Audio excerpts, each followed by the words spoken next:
இந்த ஜும்ஆவுடைய தினத்தில் அல்லாஹுடைய கட்டளையை நிறைவு செய்வதற்காக வேண்டி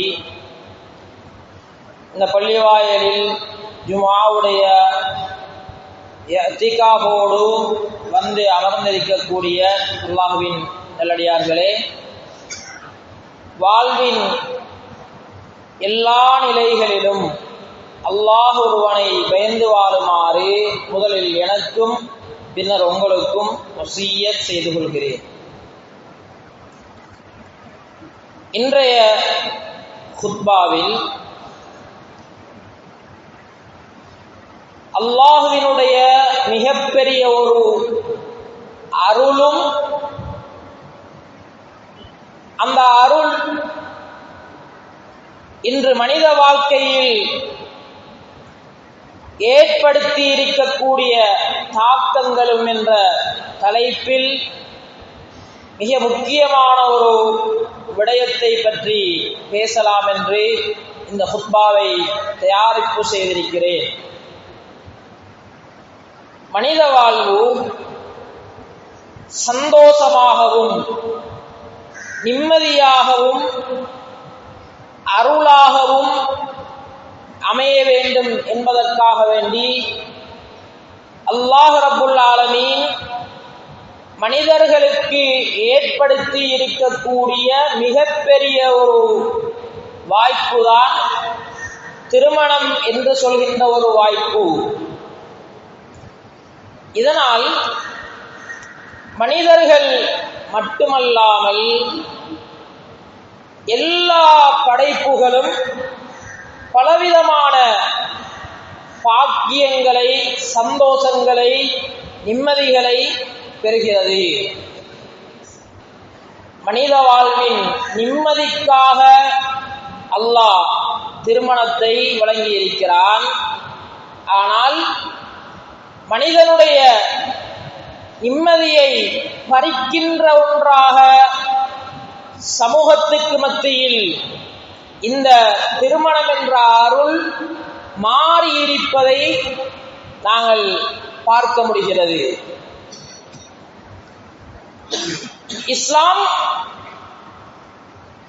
எந்த ஒரு விடயத்தை எடுத்துக்கொண்டாலும் ஆழமான வழிமுறைகளை, வழிகாட்டல்களை எல்லா தலைப்புகளிலும் பரவலாக எங்களுக்கு சொல்லித் தந்து கொண்டேதான் இருக்கும். மனிதன் இஸ்லாம் தருகின்ற விடயங்களை வாழ்வில் எடுப்பது ஒன்று இருக்கிறது, அந்த விடயங்களை காண்பித்து தந்த முறையில் எடுப்பது ஒன்று இருக்கிறது. இரண்டுக்கும் வேறுபாடு. முறையாக செய்வது, தரப்பட்டதை செய்வது. எப்போது மனிதன் தரப்பட்டதை செய்து அதற்கு தரப்பட்ட முறைகளை விடுவானோ அந்த நேரம் அது எல்லா விதத்திலும் மனித வாழ்வை பாதிப்பதாக அமைகிறது. திருமணங்களும் இவ்வாறேதான். மனித வாழ்வின் மகிழ்ச்சிக்காக தரப்பட்ட ஒரு அருள் தலைகீழாக மாறுகின்ற, திருமணம் முடித்ததிலிருந்து நிம்மதி இழந்த ஒரு மனிதனாக, நிம்மதியை தேடி அலைகின்ற மனிதனாக மனிதர்களை இன்று பார்ப்பது மார்க்கம் தவறிய திருமணங்களாக, அந்த திருமணங்களின் இருப்புகளை எங்களால் அவதானிக்க முடிகிறது. ஒரு பொருளை நாங்கள் வாங்குவதாக இருந்தால் அந்த பொருள் எங்களுக்கு உகந்ததா, பொருத்தமானதா, என்னுடைய சுபாவத்திற்கு சரியானதா என்பதை பார்த்து வாங்க வேண்டும் என்பது இஸ்லாமிய வழிகாட்டல். இது தவறி ஒரு மனிதன் ஒரு பொருளை வாங்கினால் அந்த பொருள் அவருக்கு பயன்படாது, அந்த பொருளை உரிய முறையில் பயன்படுத்தி அதன் பயனை பெறுவதற்கு வேறு நபர்களை அல்லாஹ் படைத்திருக்கிறார். எனவேதான் திருமணம் என்பதும் இவ்வாறே இஸ்லாமிய அடிப்படையில் பொருத்தம் பார்த்து அது செய்யப்பட வேண்டும்.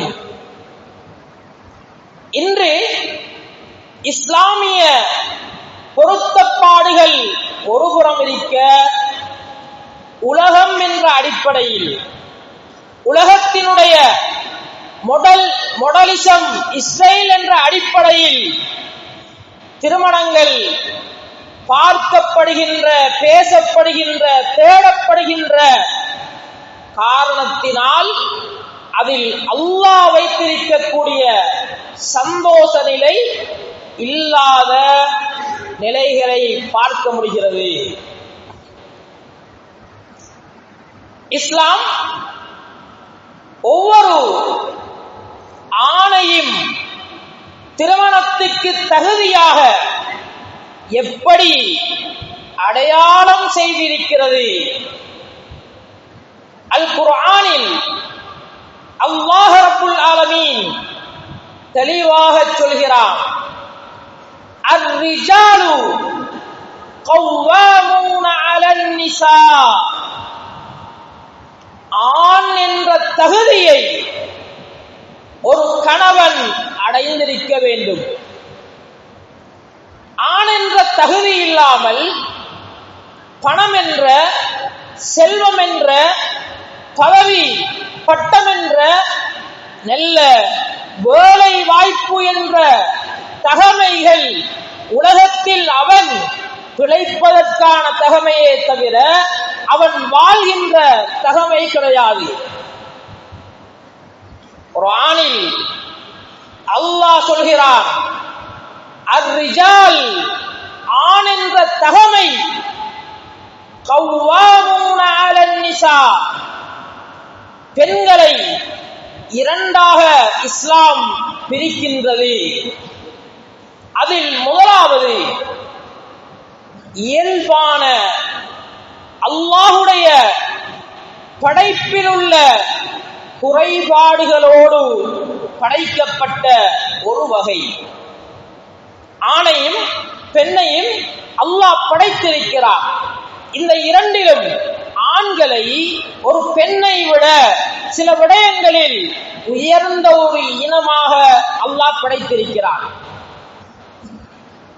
இப்போது ஆணையும் பெண்ணையும் ஒப்பிட்டு பார்க்கும் போது ஒரு ஆணை விட ஒரு பெண் எப்போதும் சில விடயங்களில் குறைந்தவளாக இருப்பாள். இந்த வகையான குறைபாடுகளை ஒரு ஆண் வென்று அந்த பெண்ணை அந்த பகுதியில் ஜெயித்து அவன் வாழ வேண்டும். இதுதான் கவ்வாமூன அலன் நிசா. நானும் ஒரு பெண்ணை போல அந்த பெண்ணிடம் இப்படியெல்லாம் குறை இருக்கிறது, இதனால் நானும் குறைபாடுள்ளவனாக இருப்பேன் என்ற இந்த குணம் அற்ற ஒரு தகமைதான் ஆணுடைய குணம். நான் தான் பார்க்க வேண்டும், நான் தான் சரி செய்ய வேண்டும், கடைசி வரை நான் தான் திருமணம் செய்த இந்த பெண்ணை கட்டி காக்க வேண்டும் என்ற உணர்வு, இதுதான் கிவாமத் என்று சொல்கின்ற உணர்வு. இது ஒரு ஆணிடம் இருக்கிறதா என்பதை பார்க்க வேண்டும். அதே நேரம் அல்லாஹ் சொல்கிறான், وَبِمَا أَنْفَقُوا مِنْ أَمْوَالِهِمْ. குடும்ப வாழ்க்கையில் செலவு பொறுப்பை ஒரு ஆண் முன்னின்று ஏற்று செய்ய வேண்டும். இந்த விடயத்தில் பெண்களுக்கு பலகீனம், அந்த பலகீனம் தாண்டி அந்த பகுதியில் பலவிதமான ஆபத்துகள் இருக்கிறது. இதனால் உழைப்பு என்ற பொறுப்பை அல்லாஹ் திருமணத்தில் ஒரு ஆணுக்கு கொடுத்திருக்கிறான். நன்றாக உழைக்க வேண்டும் என்ற அவசியம் இல்லை. அதற்கான முயற்சியை செய்யும் அந்த மன ஓர்மை ஒரு ஆணிடம் இருக்க வேண்டும். அதே போன்றுதான் ஒரு பெண் என்பவள் அல்லாஹ்வுடைய இயற்கையான படைப்பில் பெரிய தோற்றமுள்ள குழந்தைகளின் குணங்களை கொண்ட ஒரு படைப்பாக இருக்கின்றாள். இதனால் பெரியவர்களோடு நடந்து கொள்கின்ற முறையல்லாமல் ஒரு சிறு குழந்தையைப் போல அவர்களை பாவிக்கின்ற புத்திசாதுரியமான நல்ல குணங்களை கொண்டவனாக ஒரு ஆண் இருக்க வேண்டும்.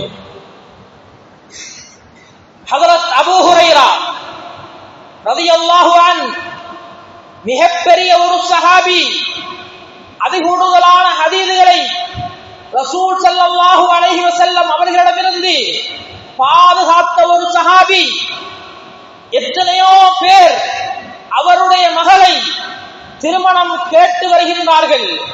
அவர் யாருக்கும் முடித்துக் கொடுக்கவில்லை. தன்னுடைய பாடங்களில் வந்து அமர்கின்ற ஒரு மாணவர் சயீத் இப்னுல் முஸையிப் ரஹிமஹுல்லாஹ், இவர்களிடம் அவர்கள் பார்த்த தகுதி என்ன, எந்த அளவு உலக விவகாரங்களில் அவர் அடிமட்டம் என்றால் மகர் கொடுப்பதற்கு கூட வழி இல்லை. அபூ ஹுரைரா ரலியல்லாஹு அன்ஹு கூப்பிட்டு பேசுகிறார்கள். அவர் கையை விரிக்கிறார், எதுவும் இல்லை. குறைந்த அளவாவது மகரை தேடுங்கள். 2 திர்ஹம், 2 வெள்ளி நாணயம் சயீத் இப்னுல் முஸையிப் இவர்களிடம் கிடைக்கிறது. அதை வாங்கிக் கொண்டு தன்னுடைய மகளை மணமுடித்துக் கொடுக்கிறார். அன்று இரவு அவர்கள் வாழ்ந்த அந்த வீட்டின் கதவின் கீழால் அந்த 2 திர்ஹத்தையும் ஹஜ்ரத் அபூ ஹுரைரா அதற்குள்ளால் போட்டுவிட்டார். அறிஞர்கள் எழுதுகிறார்கள், சயீத் இப்னுல் முஸையிபிடம் அபூ ஹுரைரா அவர்கள் பணம், செல்வம், செல்வாக்கு, பதவி எதையும் பார்க்கவில்லை. குர்ஆனில் அல்லாஹ் சொல்கின்ற ஒரு ஆண் என்ற தகுதி இருக்கிறதா, இதனை பார்க்கிறார்கள். இது கட்டாயமான ஒரு தகுதி. இந்த தகுதி இல்லாதவர்கள் வாழ்வில் ஒரு பெண்ணை அடைந்தால் அவர்களிடம் அடிக்கடி வந்து போகும் பணத்தை போல, பதவியை போல ஒரு பெண்ணையும் மோகப் பொருளாக பார்ப்பார்கள். மோகம் என்ற குறித்த கால ஆசை முடிந்துவிட்டால் அதன் பிறகு அவர்கள் என்னுடைய தேவை நிறைவேறுகிறதா என்பதை பார்க்க ஆரம்பிக்கிறார்கள். அல்லாமா கஸ்ஸாலி ரஹிமஹுல்லாஹ் இஹ்யா உலூமுத்தீன் என்ற கிரந்தத்தில் உளவியல் சார்ந்த சட்டங்களை எல்லாம் மிக தெளிவாக முன்வைக்கின்ற ஒரு மாபெரும் அறிஞர், ஒரு கல்வி கடல். இவர் மற்றவர்களைப் போல சட்டங்களை பேசி செல்பவர் கிடையாது. சட்டங்களை மனிதனுடைய உளவியல் ரீதியான பல ஆய்வின் அடிப்படையில் முன்வைக்கக்கூடிய ஒரு மாமனிதர். இவர்கள் சொல்கிறார்கள், ஒரு மனிதன் திருமணத்திற்கு முன்னர் ஒரு பெண்ணை தன்னுடைய மோகத்தினால் தெரிவு செய்தால், மோகம் என்பது எப்போதும் ஒரு மனிதனுக்கு நிலைத்திருக்காது. குர்ஆன் இதனை நிரூபிக்கிறது. மூசா நபியுடைய அந்த கூட்டத்திற்கு அல்லாஹ் எதை உணவாக கொடுத்தார்? அல் மன்னு வஸ்ஸல்வா, சொர்க்கத்தினுடைய உணவு. அது வருவதற்கு முன்னர் ஆர்வமாக இருந்தார்கள். இந்த உலகில் பூமியில் முளைக்கக்கூடிய கீரை வகை, பருப்பு வகை, தானியம், இதை சாப்பிட்டு சாப்பிட்டு அழுத்து போனார்கள். சுவனத்தின் உணவு கிடைக்கப் போகிறது என்ற இன்பம், மோகம் இருந்தது. குறித்த நாட்களில் அதை சாப்பிட்டு அழுத்து போனார்கள். திரும்ப மண்ணு சல்வாவை கைவிட்டார்கள். பழையபடி என்னுடைய தேவை எதால் நிறைவேறியதோ அதுதான் வேண்டும் என்று அல்லாஹ்விடம் திரும்பவும் கேட்டு பெற்றுக் கொண்டார்கள். இதுதான் மனித சுபாவம்.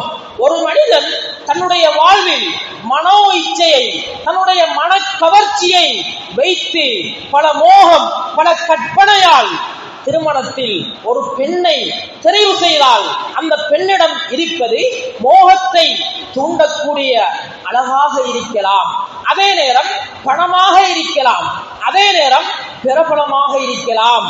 இது குறித்த கால மோகம். இது முடிந்துவிட்டால் ஒரு மனிதன் தன்னுடைய தேவை நிறைவேறுகிறதா என்பதில் தான் குறியாக இருப்பானே தவிர தன்னுடைய மோகம் தொடர்ந்தும் இருக்க வேண்டும் என்பதை ஒருபோதும் எதிர்பார்க்க மாட்டான். எனவேதான் இது ஒரு ஆணின் பண்பல்ல, ஒரு ஆணுடைய பண்பு. இயல்பான ஒரு பெண்ணினுடைய இயல்பான குற்றங்களை, குறைகளை ஒரு ஆணை விடவும் குறைந்த பண்புகளில் பொறுத்து போய் அந்த பெண்ணை வென்று ஜெயித்து வாழ்கின்ற ஒரு தன்மைதான் ஒரு ஆணினுடைய தன்மை. இப்படி ஆண்களை பார்த்து திருமணம் செய்து கொடுத்தால் பெண்களுடைய வாழ்வு சந்தோஷமாக இருக்கும் என்பது இஸ்லாமிய அறிஞர்கள் எங்களுக்கு முன்வைக்கக்கூடிய கருத்தாக இருக்கிறது. அதே போலதான் மனிதர்களுடைய குணம், ஒரு ஆணின் குணம் எப்போதும் தனக்கு பின்னால் ஒரு குடும்பத்தை உலகத்தில் வழிநடாத்தி செல்கின்ற தகமை, திறமை இருக்க வேண்டும். ஒரு ஆண் சுயமாக தனியாக வாழ முடியாதவனாக சமூகத்தில் விளங்கினால் எல்லோரும் செல்வார்கள். இவன் அவனுடைய எதிர்காலத்தை எப்படி கொண்டு போகிறானோ, ஒரு பொறுப்பற்றவனாக இருக்கிறான், குணரீதியாக ஒழுக்கமற்றவனாக இருக்கிறான் என்று அடையாளப்படுத்தப்படுகின்றவர்கள் திருமணத்தின் தகுதியை அடையவில்லை. இவர்களுக்கு திருமணம் செய்து கொடுத்தால் அவர்கள் தனியாகவே வாழ முடியாதவர்கள். எப்படி தன்னோடு ஒரு குடும்பத்தை அழைத்து செல்ல முடியும்? இமாமுனா கஸ்ஸாலி ரஹிமஹுல்லாஹ் அழகிய ஒரு உதாரணத்தை சொல்கிறார்கள். லை யஸஅல் ஃபஅரத ஹுஜுருஹா அலிகத்தில் மிக்னஸ ஃபீ துபுரிஹா. ஒரு எலி இருக்கிறது, அதற்கு அது கூறுகின்ற கூடு, புதர் அதற்கே காணாது. ஒரு எலிக்கூடு இருக்கிறது, அந்த புதரில் அந்த எலி மட்டுமே போக முடியாது. இப்படி இருக்கையில் அந்த எலி வாளுக்கு பின்னால் ஒரு தும்புக்கட்டை கட்டிக்கொள்கிறது. அலிக்கத்தில் மிக்னஸபி துபுரிஹா, வாளுக்கு பின்னால் ஒரு தும்புத்தடியை கட்டிக்கொள்கிறது. அதுவே கூற முடியாது, அதற்குள் தும்புத்தடியை வாளுக்கு பின்னால் கட்டிக்கொண்டு எப்படி போக முடியும்? இதே போலதான் சுயமாக தன்னுடைய வாழ்க்கையை ஓட்டி செல்ல முடியாத ஒரு ஆண் எப்படி ஒரு பெண்ணை திருமணம் செய்து அதன் மூலமாக குழந்தைகளை பெற்றெடுத்து அந்த வாழ்க்கையை ஓட்டி செல்ல முடியும்? முடியவே முடியாத காரியம். எப்படி ஒரு ஆணின் தகுதியை இஸ்லாம் பார்ப்பதற்கான முறைகளை கற்றுத் தருகிறதோ, இதே போன்று மறுதரப்பிலும் பெண்களின் தகுதியையும் சொல்கிறது. பெண்ணுடைய தகுதியை திருமணத்தில் எப்படி பார்க்க வேண்டும்? 19 வகையான பெண்கள் திருமணம் செய்வது ஹராமாக்கப்பட்ட பெண்கள். அந்நிய பெண்கள், வேதக்காரர்கள், இன்னொரு கணவனை திருமணம் செய்திருக்கும் பெண்கள், இப்படியாக 19 வகையான பெண்களை ஒரு ஆண் திருமணம் செய்வது தடுக்கப்பட்டிருக்கிறது. இதேபோல 8 வகையான பெண்கள் திருமணம் செய்வது மக்ரூஹ், கூடாது என்று வழிகாட்டப்பட்டிருக்கிறது. விரும்பினால் அந்த வழியை எடுத்து வாழ்வை பாதுகாக்கலாம், விரும்பினால் பரவாயில்லை சமாளிக்கிறேன் என்று வாழலாம். இப்படி 8 வகையான பெண்கள். ஆழமான விடயம். மதரசாவுடைய மாணவர்கள் பெரும்பாலும் திருமணத்துடைய விஷயங்களை 2 வருடம் முழுமையாக படிக்கின்றார்கள். அந்த முழுமையான விடயங்கள் கூட பூரணமான அறிவில்லை என்று சொல்லலாம். 1 வருடம் திருமணத்தின் சட்டங்களை மட்டுமே படிக்கிறார்கள். இன்னொரு வருடம் திருமணத்தின் முறைகளை, வழிகாட்டல்களை, ஒழுக்கங்களை மட்டும் படிக்கிறார்கள். இருந்தும் இது சாதாரண அறிவென்றுதான் சொல்லலாமே தவிர இதனுடைய முழுமை கிடையாது. அந்த அளவு ஷரீஅத் முழுமையான வழிகாட்டல்களை இந்த விவகாரத்தில் காண்பித்திருக்கிறது.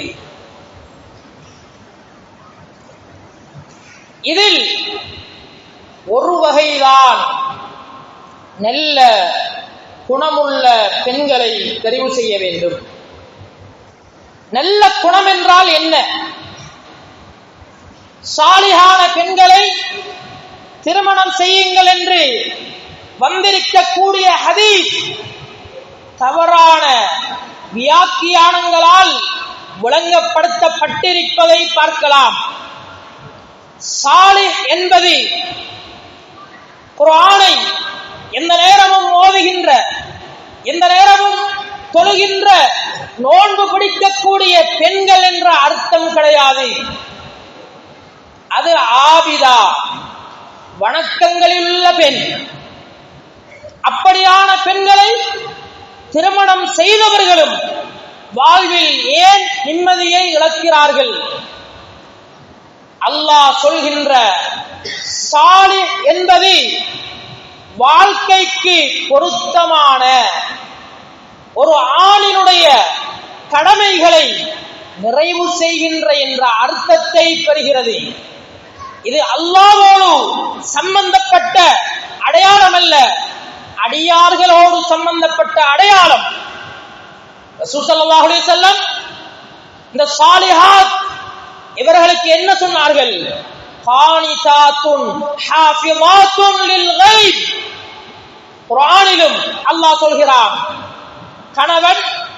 கணவனுடைய விடயத்தில் திருப்தி காணும் மனோநிலை கொண்டவள்தான் சாலிஹாத். ஹாஃபிஸாத்துன் லில் கைப். ஒரு கணவனுடைய சகலவிதமான உரிமைகளையும் பாதுகாக்கும் தகமைதான் சாலிஹாத், சாலிஹானுடைய பெண்ணுடைய அர்த்தம்.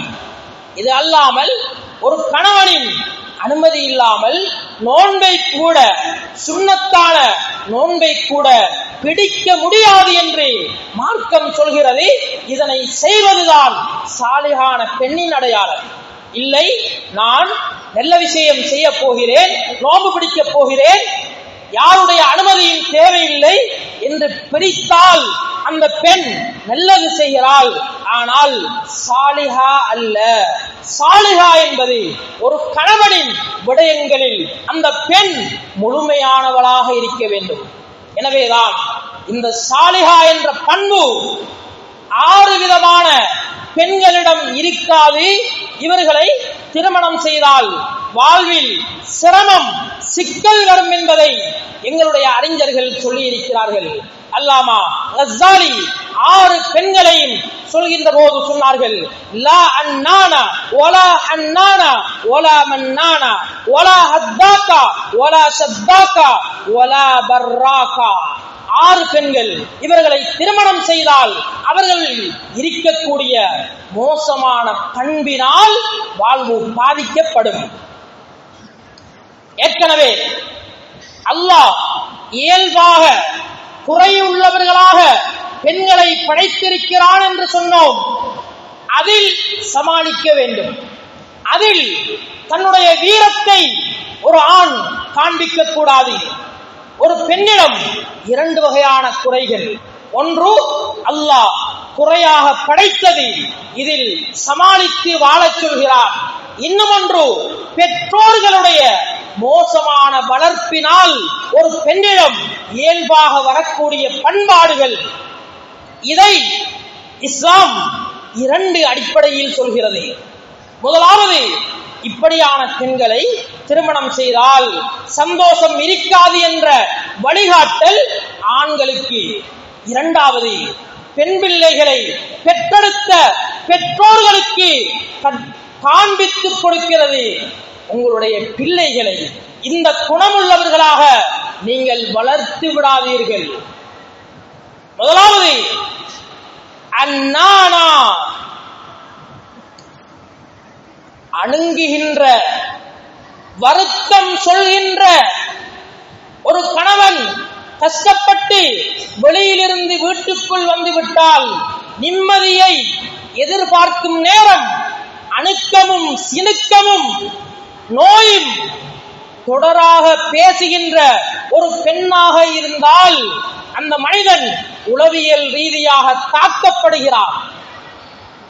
எப்படியோ இந்த பெண்ணிடமிருந்து நான் விடுபட வேண்டும் என்று அந்த மனிதன் அங்கலாய்க்கிறான். எனவே அணுங்குகின்ற, எப்போது பார்த்தாலும் நோய் சொல்கின்ற ஒரு கணவன் ஒரு வேலையை செய்து கேட்டால் அதில் சுளிப்பு, முகத்தில் ஒரு விதமான உறக்கம் வருகின்ற பெண்ணாக இருந்தால் இந்த பெண்ணை கட்டிக்கொள்ள வேண்டாம். வாழ்வில் ஆரம்பம் சரியாக இருக்கலாம், அந்த வாழ்வு கடக்க கடக்க பிரச்சனையாக முடியும். இரண்டாவது சொன்னார்கள் ஹன்னானா, காதல் வயல்படுகின்ற வயற்படி பெண். ஒரு பெண் ஒரு திருமணத்தில் இருந்தாலும் அவசரமாக அவளுக்கு கவர்ச்சியான விடயம் இன்னொரு ஆணிடம் காணும் போது அந்த ஆணுக்கு வசப்பட்டு போய்விடுவாள். இந்த குணம் இருக்கக்கூடிய பெண்கள் திருமணம் செய்விக்கப்படக்கூடாது.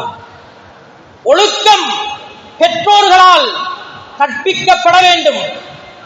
கண்டதற்கெல்லாம் ஆசைப்படுகின்ற, அல்லாஹ்வுடைய கலாக்கதிரை பொருந்தாத தன் வாழ்வை தானே தேடிக்கொள்ள வேண்டும். தான் ஆசைப்பட்டதை தான் சுயமாக முடிவெடுக்க வேண்டும் என்ற குணமுள்ள பெண்களை திருமணம் செய்ய வேண்டாம். ஒலா மன்னானா, சொல்லி காட்டுகின்ற பண்பு ஒரு பெண்ணிடம் இருந்தால் கணவனை பார்த்து, என்னை எத்தனையோ பணக்காரர்கள் திருமணம் கேட்டு வந்தார்கள், பாவம் என்றுதான் உங்களை நான் விருப்பப்பட்டேன். என்னுடைய தாய் தந்தை உங்களுக்காக எவ்வளவெல்லாம் செய்திருக்கிறார்கள், நான் உங்களுக்கு எவ்வளவெல்லாம் செய்திருக்கிறேன். இப்படி ஒரு ஆணிடம் தான் செய்த உபகாரங்களை எல்லாம் சொல்லி காட்டும் பெண்ணாக இருந்தால் அந்த பெண்ணோடு வாழ்வதில் கைர் நலவு கிடையாது.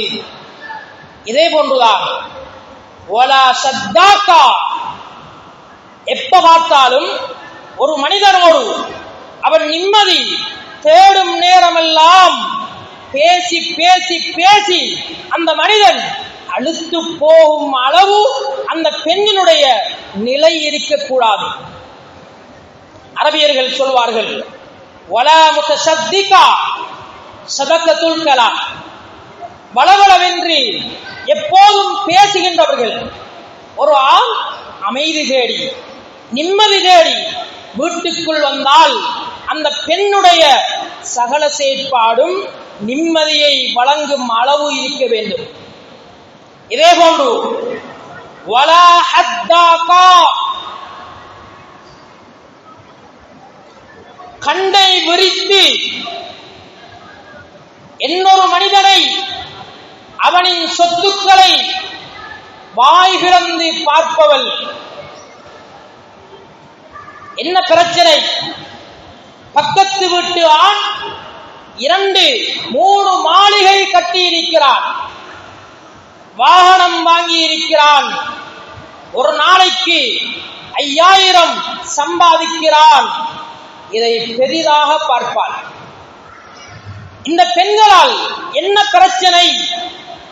இயலாத கணவனை அந்த விடயத்திற்காக சண்டை பிடித்து இப்படி உழைக்க வேண்டும், இப்படி வீடு வேண்டும், இப்படி வாகனம் வேண்டும், இப்படி தொழில் வேண்டும் என்று வற்புறுத்தி அதனால் தான் இருக்கும் தொழிலையும் விட்டு இருக்கும் நாட்டையும் விட்டு வெளிநாடு சென்று பலவிதமான பிரச்சனைகளில் அந்த ஆணினுடைய பெண்ணினுடைய வாழ்வு முடிவடைகின்ற வாய்ப்பு இருக்கிறது.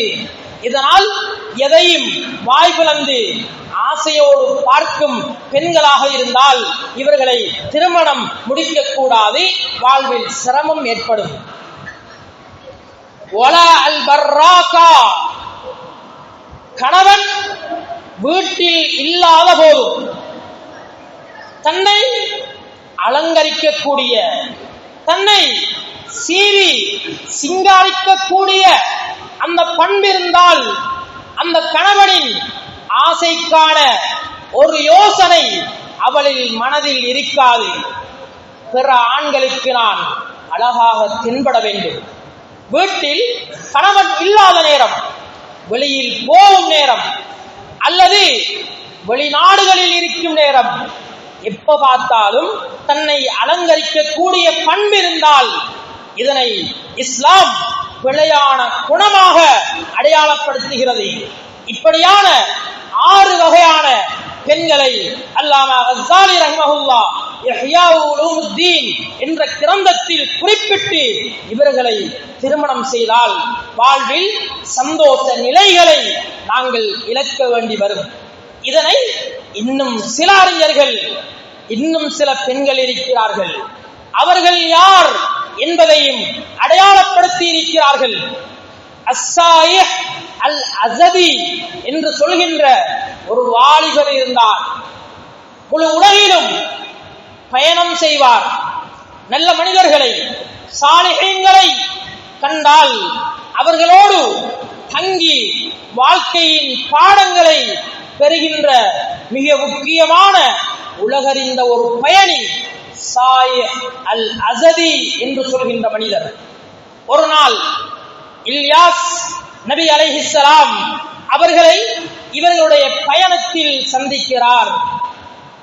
நபி ஸல்லல்லாஹு அலைஹி வஸல்லம் அவர்களுக்கு 4000 வருஷத்துக்கு முன்னால் வாழ்ந்ததென்று சொல்லப்படுகின்ற ஒரு நபியை, இல்யாஸ் நபியை சந்திக்கிறார்.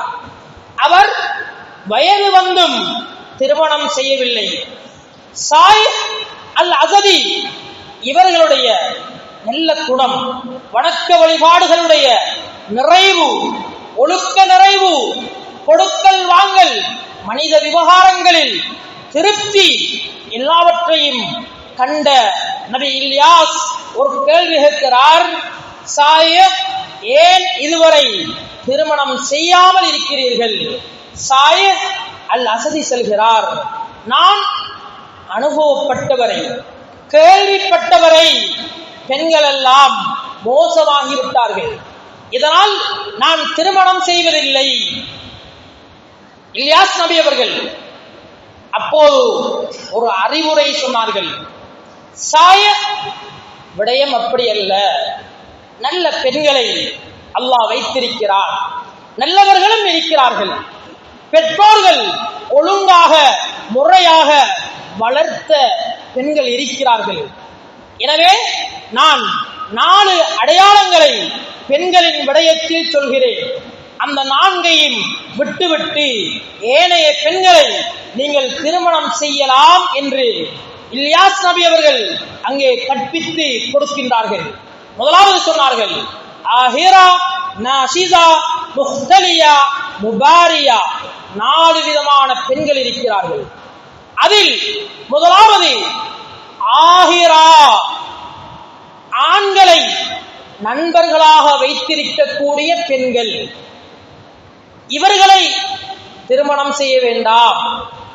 இன்றைய நவீன கலாச்சாரங்களில் கேர்ள் ஃப்ரெண்ட், பாய் ஃப்ரெண்ட் என்ற அடிப்படையில் ஒரு மாபெரும் ஒழுக்க சீர்கேடு ஆண்களை நண்பர்களாக வைத்திருக்கும் பெண்களும் பெண்களை நண்பிகளாக வைத்திருக்கும் ஆண்களையும் பார்க்கலாம்.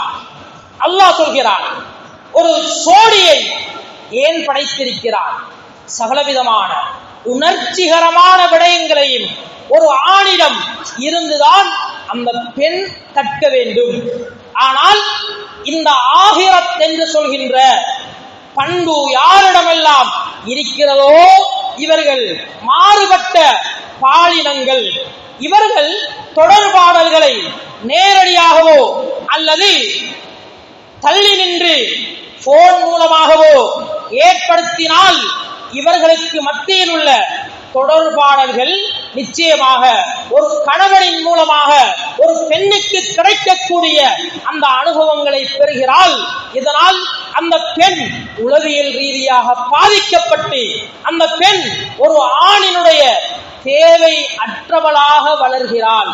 இதனால் திருமணம் முடித்த பிறகும் ஒரு பெண் ஏற்கனவே பழக்கப்பட்ட பேச்சுவார்த்தையை நிஜ ரூபத்தில் காணும் போது வாழ்க்கையில் சந்தோஷம் கிடைக்காது. அந்த பெண் குறைகளை தேடுகிறாள். இதனால் ஆகிராக்களை முடிக்க கூடாது என்ற விஷயத்தை அறிஞர்கள் சொல்கிறார்கள்.